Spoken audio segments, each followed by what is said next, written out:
voix.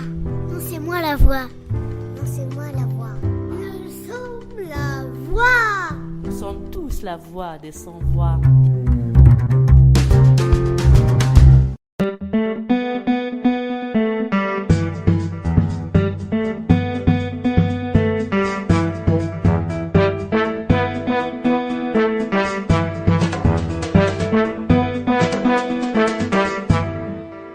Chers auditeurs, auditrices de la radio des Sans-Voix, bienvenue dans Libre Expression. Nous aborderons aujourd'hui toute l'actualité des droits de l'homme apparue dans la presse francophone algérienne du mois de janvier.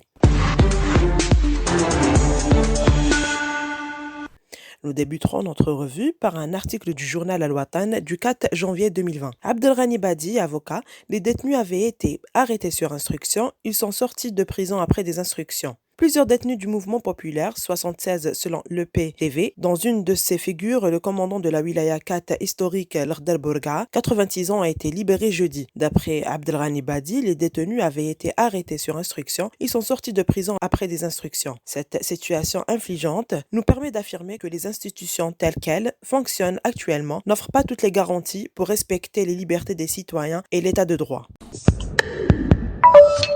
Un autre article du journal Le Soir du 5 janvier 2020. Mesures d'apaisement vers la libération d'autres manifestants cette semaine. Après la libération surprise de 76 détenus d'opinion et du mouvement populaire jeudi, dont le Moudjahid L'Akhdar Bourga, le général Hossein Ben Hadid et les militants de l'association Raj, les observateurs s'attendent à la sortie de prison d'autres détenus cette semaine. Selon les détenus libérés jeudi, qui ont pris part aux marches de vendredi à Alger, ils ont été informés que leurs co-détenus, dont le président de l'association Raj Abdelwahab Fersaoui, seront libérés dimanche. En tout cas, les militants politiques et associatifs, les amis et les familles des détenus sont optimistes quant au dénouement tout proche de cette question, qui est devenue l'une des revendications principales du Hirak, ainsi que l'une des mesures d'apaisement réclamées par la classe politique.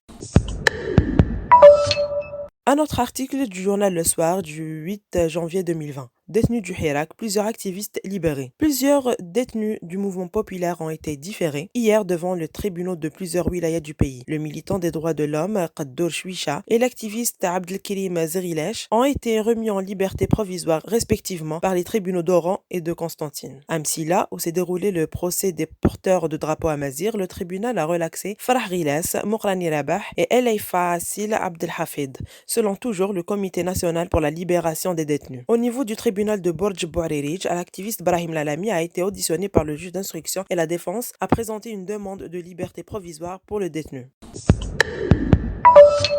Un autre article du journal Al-Watan du 13 janvier 2020. Hakim Haddad, ancien leader de Raj, il faut que cesse la politique de la répression. Après 3 mois d'emprisonnement au pénitencier d'Al-Harrach, l'ancien leader de Raj a retrouvé la liberté provisoire le 2 janvier. Il a surtout retrouvé l'ambiance des mobilisations populaires qui lui manquait. Sa libération était inattendue, d'autant qu'elle a coïncidé avec l'annonce du nouveau gouvernement. D'après Hakim Haddad, l'association Raj Rassemblement Action et Jeunesse a été ciblée pendant le Hirak citoyen parce qu'elle joue un rôle central. Elle anime les débats citoyens et surtout, elle est impliquée dans la recherche d'une solution qui serait à la hauteur des exigences citoyennes. Il faut que cesse cette politique de répression et ce climat de terreur qui pèse sur les militants. Si la négociation doit avoir lieu, elle doit se porter uniquement sur le changement du système politique contre lequel des millions d'Algériens se mobilisent depuis 11 mois. Une révolution citoyenne qui se poursuit encore pour bâtir l'Algérie des libertés, a-t-il déclaré.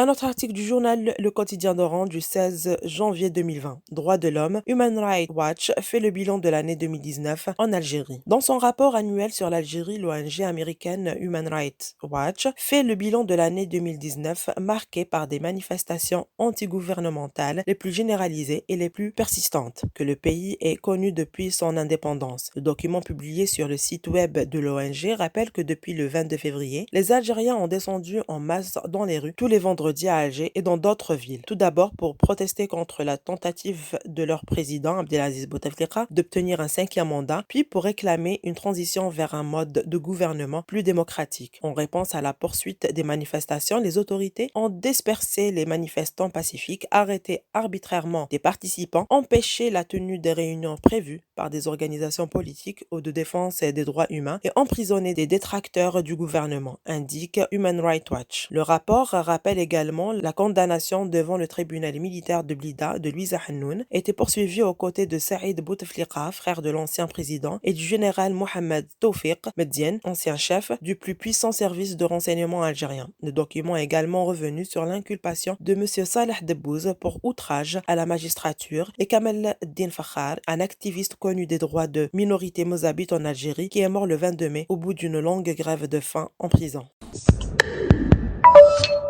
Un article du journal Liberté du 16 janvier 2020. La demande de sa remise en liberté rejetée, Abdelwahab Fersaoui reste en prison. La chambre d'accusation près la cour d'Alger a refusé de donner une suite favorable à la demande en appel de remise en liberté provisoire introduite par les avocats au profit d'Abdelwahab Fersaoui, président de l'association Rassemblement Action Jeunesse. En raison de la grève, l'examen de son dossier a eu lieu en l'absence de ses avocats, a précisé notre source. Ce rejet pour le moins inattendu au moment où l'on spéculait sur une prétendue volonté du nouveau chef de l'État de faire quelques gestes d'apaisement. D'après l'avocat, M. Nordine Benissad, le procès du président du RAJ pourrait être programmé dans les prochaines semaines.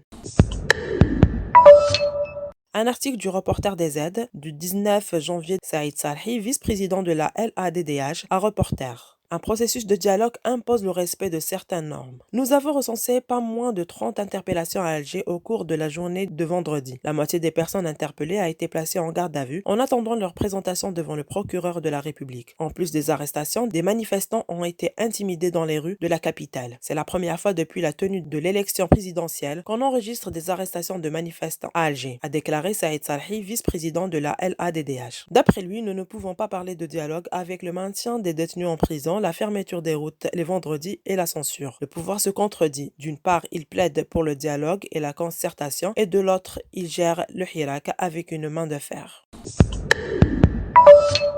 Un article du journal Al-Watan du 19 janvier 2020. Arrêté durant le hirak de vendredi à Alger, une vingtaine de détenus devant le juge. Actuellement, 15 manifestants sont placés en garde à vue au commissariat de Cavignac et seront présentés dimanche 19 janvier devant le procureur du tribunal de Sidi Mohamed. Alerté le CNLD sur sa page Facebook à l'issue de ce 48e vendredi du hirak. La police a même embarqué des membres du gilet orange, dont Jamal Silami, Kaddam Zoher et Yassine Ben Massoud. Un article du journal Liberté du 20 janvier 2020. Elles ont protesté jeudi devant le siège de la wilaya d'Oran. Des victimes du terrorisme crient leur détresse. Des familles victimes du terrorisme ont organisé hier un sit-in de protestation devant le siège de la wilaya d'Oran pour dénoncer la marginalisation qu'elle affirme endurer depuis bientôt 25 ans. Nous avons lutté au sein de l'Organisation nationale des victimes du terrorisme pendant de nombreuses années, mais nous constatons que l'ONVT ne nous a été d'aucun secours. Aujourd'hui, nous avons décidé de sortir pour tenter de défendre nous-mêmes nos intérêts, hors de tout cadre organisé, a expliqué un membre du bureau local de l'organisation de Fatima Zohra, Flissi, à laquelle les contestataires reproche d'avoir échoué dans sa mission de prise en charge des victimes du terrorisme. Peu après le début de la manifestation, les représentants des manifestants ont été invités à rencontrer un responsable de la wilaya, offre qu'ils ont déclinée en exigeant de s'entretenir avec le chef de l'exclusif. Selon le bureau local de l'ONVT, la wilaya d'Oran compte environ 900 familles victimes du terrorisme. Un autre article du journal Le Quotidien d'Oran du 25 janvier 2020. 49e vendredi de manifestation, la mobilisation se poursuit. 11 mois après le déclenchement de la révolution pacifique du 22 février dernier, la mobilisation pour le changement se poursuit. Les manifestants sont sortis à travers plusieurs wilayas du pays pour réclamer un changement profond du régime. Ils ont également marqué leur refus à l'exploitation du gaz de schiste, et ce en réponse aux déclarations du président de la République Abdelmajid Tebboune, jugeant l'exploitation du gaz de schiste nécessaire et indispensable pour le pays. Lors d'une conférence de presse avec des responsables de médias publics et privés mercredi dernier au siège de la présidence. À noter que des campagnes contre l'exploitation du gaz de schiste ont été lancées sur les réseaux sociaux ainsi qu'une pétition.